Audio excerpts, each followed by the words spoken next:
بسم الله الرحمن الرحیم. الحمد لله والصلاة والسلام على رسول الله وعلى آله وأصحابه أجمعین ومن تبعهم بإحسان إلى یوم الدین. دوستان عزیز، سروران گرامی، السلام علیکم و رحمت الله و برکاته. خداوند متعال در قرآن عظیم شان می فرماید: اعوذ بالله من الشیطان الرجیم والشمس وضحاها والقمر اذا تلاها والنهار اذا جلاها واللیل اذا یغشاها.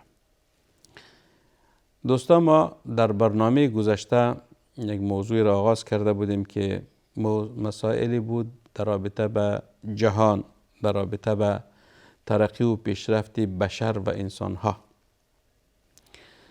بحث ما در رابطه به قمرهای آسمانی بود که مقدمتاً در این مورد صحبتی کردیم در برنامه گذشته و در این برنامه را ادامه میدهیم. دوستا، انسان در طول تاریخ یا در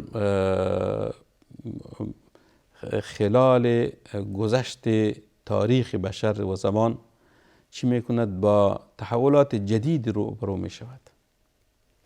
انسان به اساس علم و پیشرفتی که میکنند با چیزهای جدید روبرو میشوند، چیزهای جدید را می آموزند و از همون مسائل جدید اون انسان چی میکند؟ ترقی میکند، پیشرفت میکند، در بعد علمی از خود نوآوری های داشته می باشد، نوآوری داشته می باشد. یکی از پیشرفت و ترقی انسان دوستایی است که در رابطه به جهان که خالق جان خداوند متعال است، انسان ها چیزهای جدید را چی میکنن؟ اکتشاف میکنن. ما دو واژه داریم در زبان فارسی یا در زبان عربی، یکی را اختراع میگوین و یکی را اکتشاف میگوین. اختراع و اکتشاف. وقتی که اختراع میگوین به این معنی است که قبلا وجود نداشته، امروز را انسان اختراع کرده است. یعنی از فکر خود، از عقل خود، از معلومات خود، از تجربه خود یک چیزی را می سازد. مثلا اگر ببینید 100 سال قبل، یک قرن قبل طیاره یا هواپیما وجود نداشت. این انسان اختراع کرد. در فکرش، در عقلش، به اساس تجربه که انسان کرد. یعنی طیاره یا هواپیما را به اساس چی اختراع کرده انسان ها؟ وقتی که او را مقایسه کرده با پرنده ها. پرنده ها چی میکنن؟ یکی از مخلوق خداوند است. پرنده ها میپرند در هوا و وسیله پریدن پرنده ها بالهایش است. توسط دو بال چی میکند؟ اونها میپرد. انسان بود وقتی که به پرنده ها متوجه شد، همین بود که طیاره ساختن یا هواپیما ساختن به اشکال مختلف و به همون امکانات مختلف و همین طیاره ها یا هواپیما را به خاطر خدمت انسان و بشر تقدیم کردن. این را اختراع میکن. به این معنی است که این طیاره یا هواپیما قبلا وجود نداشته. مردم سفرهایی که میکردن سفرهای چی بود؟ زمینی بود. یعنی سفرهای هوایی وجود نداشت. در طول تاریخ بشر سفرهای هوایی تنها برای کی شده؟ برای سلیمان علیه السلام که به اساس معجزه ها بادها را خداوند برش مسخر ساخته بود که غدوها شهر و رواحها شهر، توسط بادها از یک جای به جای دیگر سفرهای خیلی سریع انجام میداد. چی بود؟ معجزه بود. اما در قرن 20 و 21 که انسان ها طیاره ها یا هواپیمای ساختن، سفرهای هوایی دارن. این اختراع میگوین دوستان. اکتشاف چرا میگوین؟ اکتشاف این معنی است که یک چیزی موجود هست ولی او را حال انسان ها چی کردن؟ کشف کردن، دانستن، دیدن، به او دسترسی پیدا کردن. این اکتشاف است. انسان وقتی که در مورد جهان چی کردن؟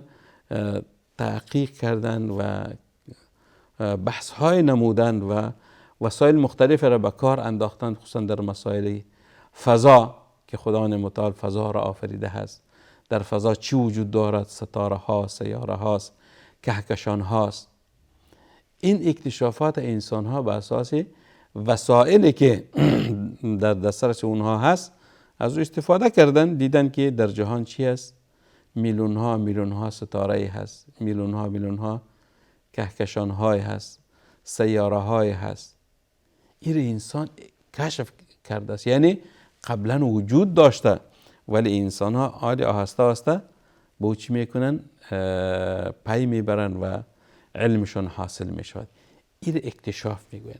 و یا مثلا انسان ها حتی در بدون مسائل فضا در رابطه با زمین، یعنی در قدیم زمان انسان ها از عمق دریاها خبر و آگاهی نداشتن که در عمق دریاها چی هست، در عمق دریاها چی وجود دارد.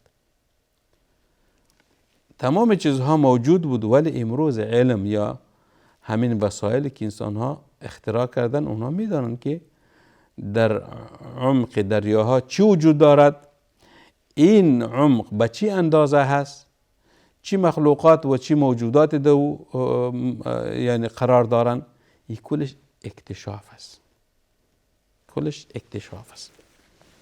لذا انسان امروز به اساس اکتشافاتی که کردن و علم حاصل کردن دیدن که جهان پهناوری که خداوند متعال آفریده است دارای اسرار بزرگی هست که نهایتا ما را به این نقطه می رساند که باید بگوییم فتبارک الله احسن الخالقین. خداوند ذات با برکت است که بهترین و زیباترین آفریدگار هست. احسن الخالقین، هر چیزی که خداوند آفریده هست زیبا هست، چرا که خود خداوند زیبا هست. یکی از کائنات یا چیزهایی را که خداوند متعال آفریده است در اون جهان قمرهای آسمانی هست. قمرهای آسمانی به چه معنی است دوستان؟ قمرها یعنی اجرام طبیعی هستند که در مدار سیارات در حال حرکت هستند و حدود 170 قمر در منظومه شمسی ما وجود دارد که به دور سیاره های مختلف میچرخند. یعنی این علما کشف کردن که قمرهای متعدد یا مختلفی هست چی در منظومه شمسی که اونها چی میکنن؟ دور سیاره ها میچرخند.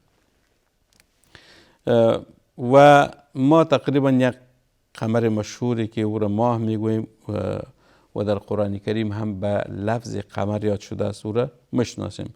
آیت را خدمت شما تلاوت کردم همین موضوع را اشاره کرده است که و الشمس و القمر بحسبان و الشمس و ضحاها و القمر اذا طلاها.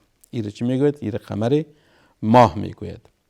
لذا خداوند متعال تفاوت‌های بین ستاره ها و سیاره ها را آفریده است که ستاره ها اجرام نجومی هستند که از خود نور منتشر میکنند. تعریف این به علت وجود گدازه های هسته‌ای است که در مرکز آن اجرام فلکی که مسیر مشخصی دارند و به دور ستاره ها میچرخند تولید میشوند. از خود نور ندارند ولی از خود روشنایی دارند. این چیزی ستاره ها هست.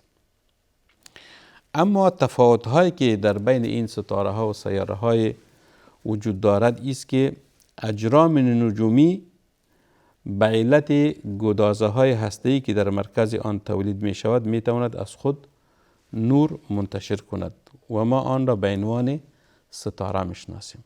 نه وقتی که ستاره میگم به این معنی است که یک نوع نور از خود چی میکند؟ منتشر میکند. نور یک چیز نورانی هست. اجرام فلکی دارای مسیر مشخصی هستند. اجرام فلکی دارای مسیر مشخصی هستند و به دور ستاره ها میچرخند و به عنوان سیاره شناخته میشوند.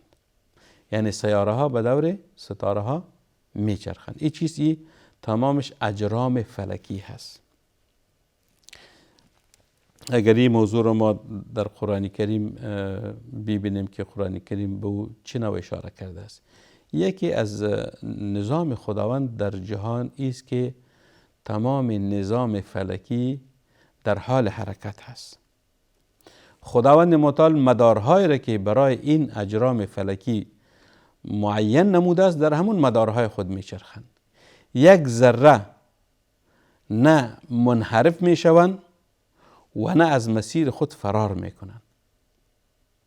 پس همون مسیر معین است که دو حرکت می کنه و از او نه دور می شود و نه نزدیک می شود، نه سریع می شود و نه سست می شود، آهسته می شود.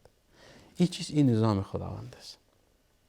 مثلا ببینید ما در رابطه به آفتابی که خداوند متعال آفریده هست، این آفتاب یکی از ستاره های درخشانی هست که جهان روشن می کند و از خود نور دارد، از خود حرارت دارد.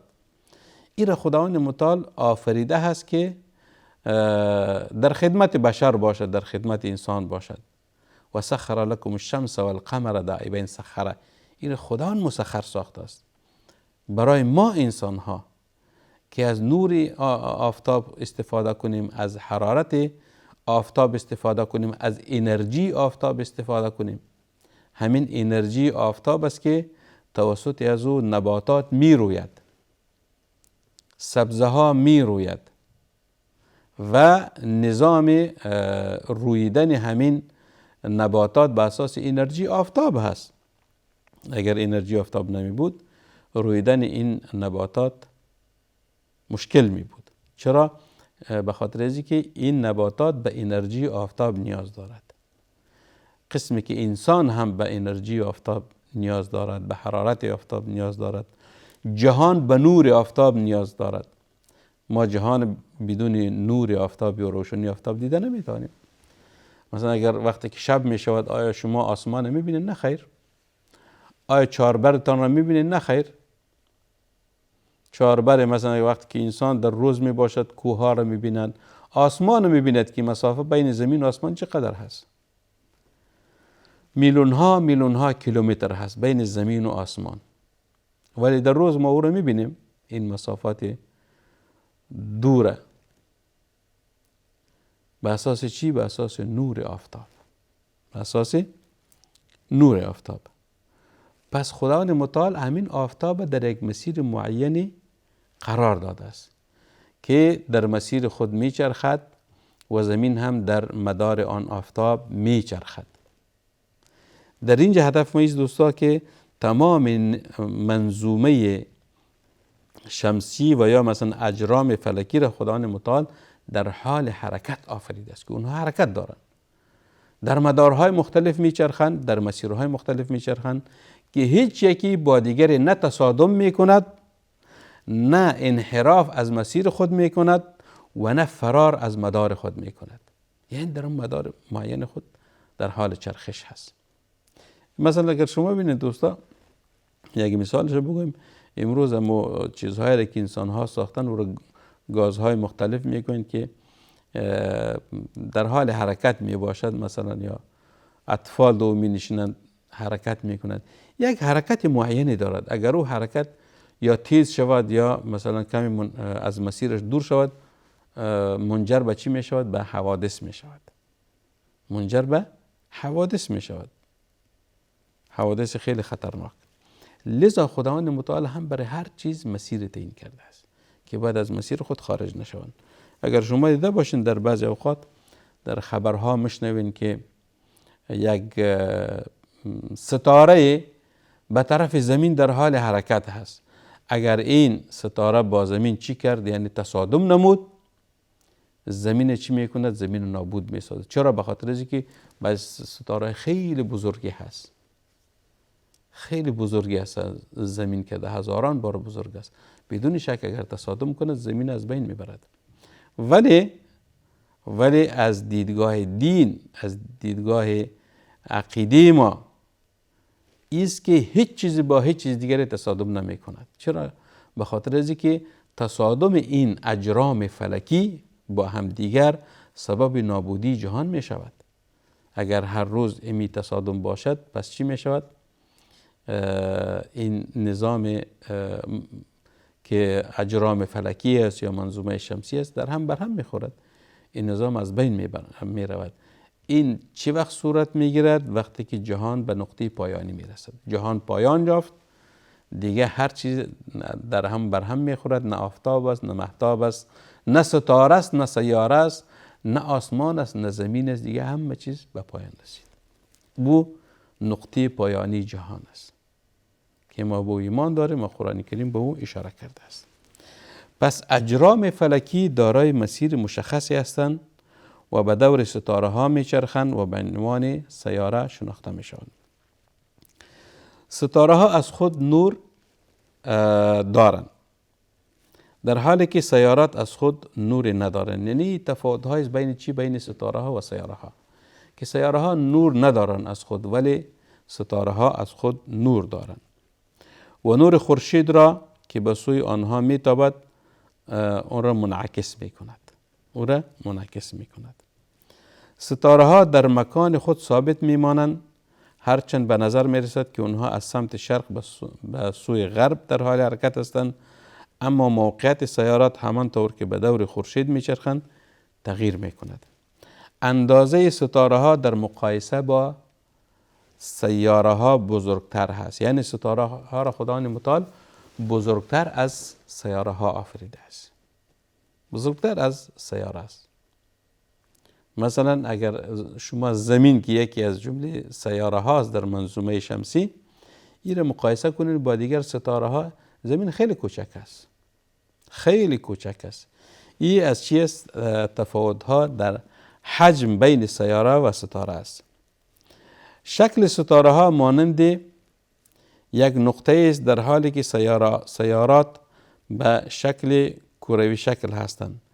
درجه حرارت ستاره ها بسیار بالا هست، ولی سیارات درجه حرارت پایینی دارند. یعنی همون مثل که در برنامه های گذشته خدمت شما عرض کردیم که 9 سیاره هست یا 8 سیاره هست که در مورد سیاره نومی کمی اختلاف چی است بین علما هست که و جمله سیاره هاست یا نه خیر، ولی عموما تعداد سیاره ها محدود هست و کم هست.